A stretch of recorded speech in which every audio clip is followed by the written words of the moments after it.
Hesukristo.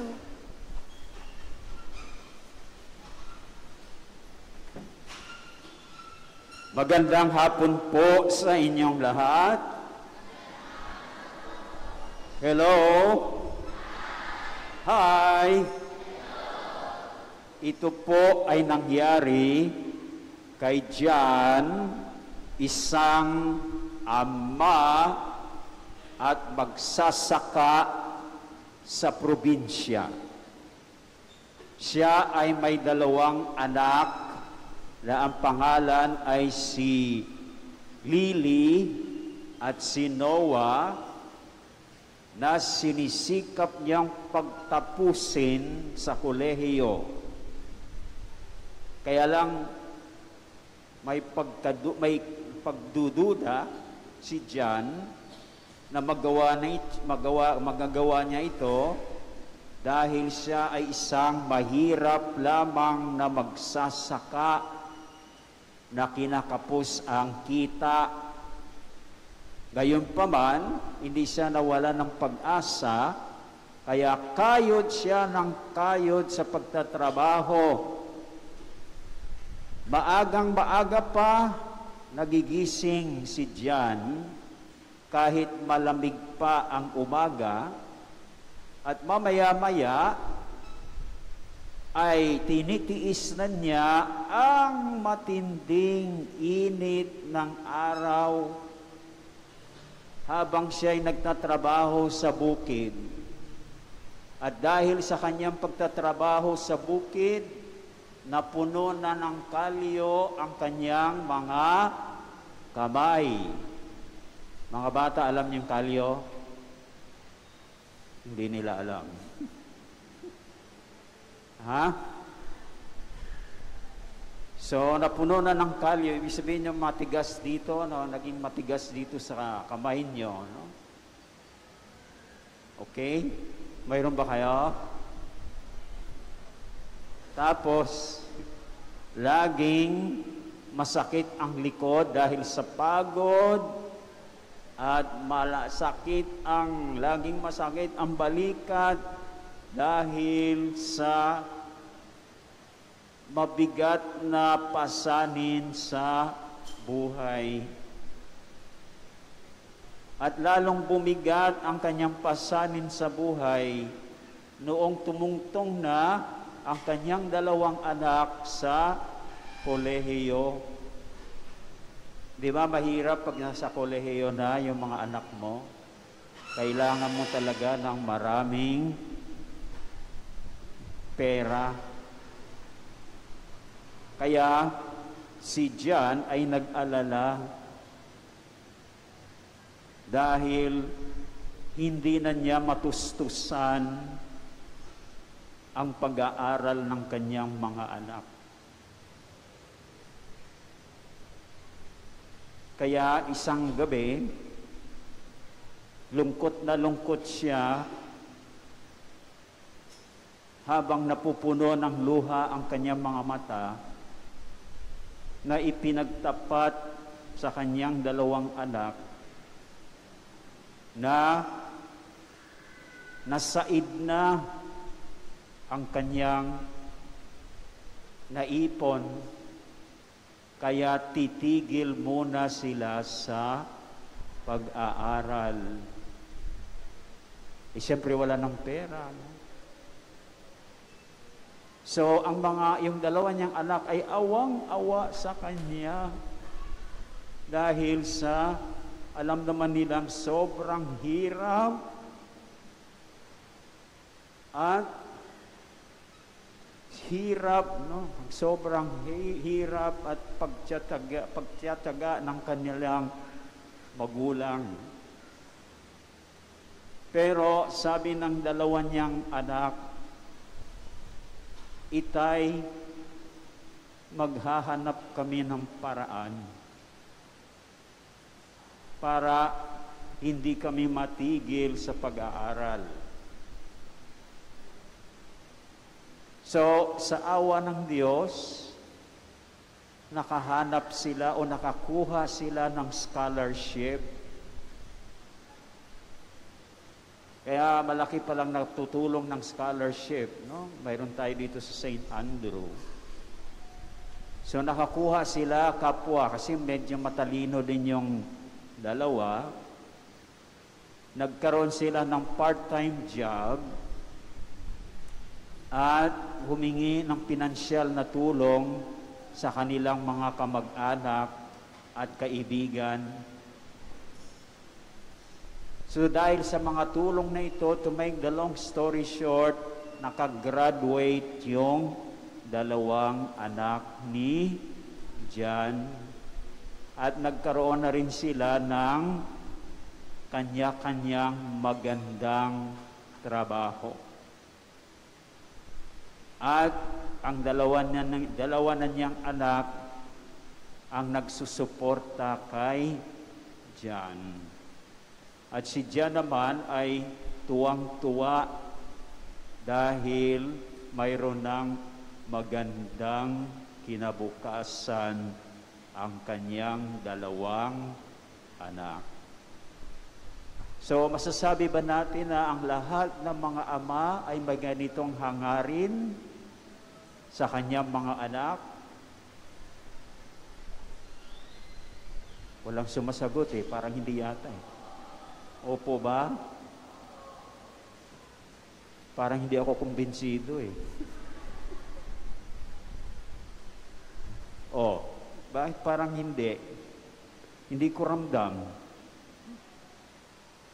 Pero, sa aking pagkakaalam, yung mga ama ay talagang yun ang pangunahin nilang hangarin sa kanilang mga anak. Kaya si John ay kumakatawan sa lahat ng ama na naghahangad na mabigyan ng magandang kinabukasan ang kanilang mga anak. O sino ba dito yung mga ama? Wala bang mga ama rito? Tumayo nga kayo. Tumayo po. Para malaman natin kung sino ba. Dito, walang mga ama po. Parang kaunti lang yung ama natin. Tayo. Dito, mayroon po ba? Yun. Pinatatayo natin, Happy Father's Day ngayon, di ba? Dito. Yun. Para makita niyo yung mga ama natin. Yun. Dito. Dito. Palakpakan po natin yung ating mga ama. Dahil sa kanila, tayo ay may magandang kinabukasan. So maraming salamat sa inyong mga ama, no? May magandang kinabukasan, hindi lang yung mga pamilya, kundi ang ating bansa. Amen? Hello? Talagang mayroon tayo doon malakas sumagot. So, ganyan din ang nais ng Diyos sa ating lahat. Na mabigyan tayo ng magandang kinabukasan.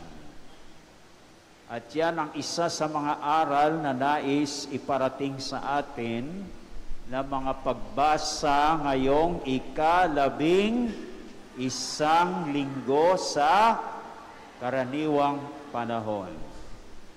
Tingnan nga natin, magsimula po tayo sa unang pagbasa. Mula sa alin ang unang pagbasa? Mula sa aklat ni Propeta Ezekiel. Very good. Ngayon, dito sa unang pagbasa, sino ang nais ng Diyos na mabigyan ng magandang kinabukasan? Yung mga Israelita. Bakit wala ba silang magandang kinabukasan? Dahil sila ay bihag na dinala sa Babylonia, natalo ang kanilang bayang Israel, kaya yung mga taga-Babylonia, dinala sila yung mga ibang yung mga ibang Israelita. Ito yung usually yung mga belonging to the higher class.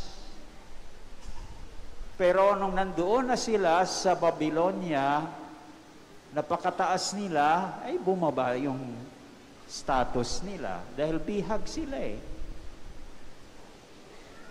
O yan, kapag bihag ka, wala nang magandang kinabukasan.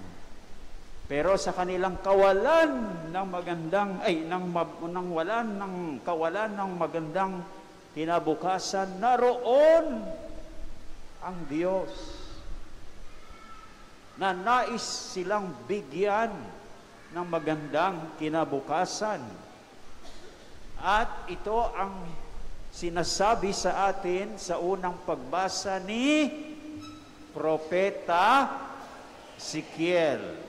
So paano ginawa ng Diyos ang paglalarawan ng kanyang nais na mabigyan ng Israel ng magandang kinabukasan? Nilarawan niya sa pamamagitan ng usbong ng sedro. Pinakamura. Ibig sabihin yung pinakabata. Galing sa pinakamataas na sanga. At kanyang itinanim sa pinakamataas na bundok. At doon tumubo, lumago, nagkabunga, at naging kahanga-hangang sedro. So ganyan ang mangyayari sa mga Israelita na bihag sa Babylonia. Magkakaroon sila ng magandang kinabukasan. O sa ikalawang pagbasa naman, mula kanino ang ikalawang pagbasa? Mula sa ikalawang sulat, very good, ikalawang sulat ni Apostol San Pablo sa mga taga-Korinto. O paano inilarawan dito sa pagbasang ito ang nais ng Diyos na tayo ay mabigyan ng magandang kinabukasan sa pamamagitan ng paglisan natin ng katawan na ating tinatahanan ngayon. Di ba? Yun ang sabi dyan eh. Ito yung tahanan natin, yung katawan natin dito sa lupa, upang manirahan sa piling ng Panginoon. Abay, kung doon na tayo nanirahan sa piling ng Panginoon, ano pang hahanapin mo magandang kinabukasan? Yun na ang tiyak at tunay na magandang kinabukasan. Sa Ebanghelyo naman, mula kanino? Ayon kay San Marco, mayroong dalawang paglalarawan. Kaya lang babanggitin lang natin ang isa. Paglalarawan sa pamamagitan ng isang binhi na itinanim. Pag yung binhi ay hindi itinanim, yun ba ay larawan ng magandang kinabukasan? Hindi po, dahil mananatili lang siyang isang binhi. Pero kapag itinanim, anong mangyayari? Tutubo, lalago, mamumunga, at dahil may bunga, aanihin ang bunga. So yan ang paglalarawan ng magandang kinabukasan ayon sa Ebanghelyo. Yun. Automatic ba na tayo magkakaroon agad ng magandang dahil nais ni Lord? Nandiyan na agad? Paano natin o paano mapasa atin ang magandang kinabukasan? Dapat lagi tayong kalugod-lugod sa Panginoon. Anong gagawin natin para tayo maging kalugod-lugod sa Panginoon? Gumawa ng mabuti. Yan naman ang inaasahan ni Lord di ba? Gumawa tayo ng mabuti. Huwag tayong gumawa ng masama. Dahil kapag ginagawa natin ang mabuti, itong mundo ay ginagawa na nating langit. Hindi po ba? Kasi mabuti ang lahat ng ginagawa natin. Talaga kapag mabuti ang ginagawa ng lahat, masaya ang lahat. Pero pag masama ang ginagawa, ay ginagawa natin yung mundo na impyerno. Amen ba? So yun. Magkaroon ba tayo ng magandang kinabukasan sa impyerno? Hindi po. Doon lang tayo magkaroon ng magandang kinabukasan sa tahanan natin sa langit, sa piling ng Panginoon. So sa misang ito, ipagdarasal po natin tayong lahat na sana sikapin nating laging gawin ang mabuti, umiwas tayo sa paggawa ng masama.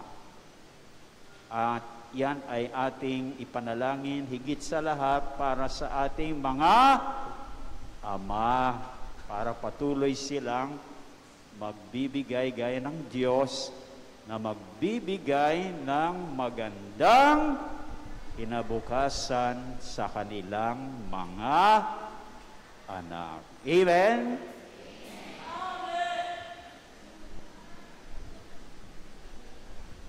Talagang malakas ang response.